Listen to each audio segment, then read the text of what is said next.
நம்ம காவேரியோட அம்மா வந்து வாங்கி வந்த திங்ஸ் எல்லாம் வந்து தட்டில் வரிசை வச்சு அழகாக டெக்கரேஷன் பண்ணினே இருக்கிற டைமில் வந்து அங்கே விஜயோட சித்தப்பா வந்து அப்படியே எட்டி எட்டி பார்ப்பாரு. இதை வந்து நம்ம விஜய் பார்த்துடுறாரு. இவர் ஏதோ ஒரு வம்பு பண்ண போகிறாரு, நம்ம உஷாராக ஆயிடணுன்ட்டு உடனே அந்த தட்டெல்லாம் ரெடி பண்ணி வந்து காவேரிக்கிட்டையும் விஜய்கிட்டையும் அவங்க அம்மா வந்து கொடுப்பாங்க.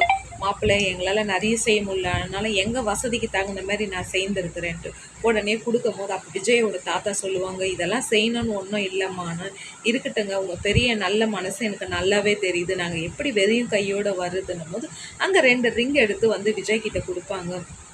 அப்பா உன் சைஸு தெரியல, அப்படியே வாங்கிட்டு வந்துட்டப்பான்னும் போது அதுக்கு விஜய் வந்து சொல்லுவார், ரொம்ப நல்லா இருக்கே, ரொம்ப அழகாக இருக்கே, எனக்கு இந்த மாதிரி டிசைன் தான் நான் ரொம்ப நாளாக தேடின்னு இருந்தேன், நீங்கள் வாங்கிட்டு வந்து கொடுத்துட்டீங்க, ரொம்ப தேங்க்யூன்னும் போது என்னடா விஜயை வந்து விஜயோட தாத்தா சொல்ல வெளியாள் மாதிரி சொல்கிறேன், அம்மான்னு கூப்பிடு, அப்படி இல்லைன்னா அத்தைன்னு கூப்பிடுறான்னும் போது அப்போ வந்து தாத்தா ஆன்ட்டின்னு கூப்பிட்டோமா, நான் கூப்பிடு, தேங்க்யூ ஆன்ட்டின்னு விஜய் வந்து சொல்லுவார். வேறு லெவலுங்க. லைக் பண்ணுங்கள், கமெண்ட் பண்ணுங்கள்.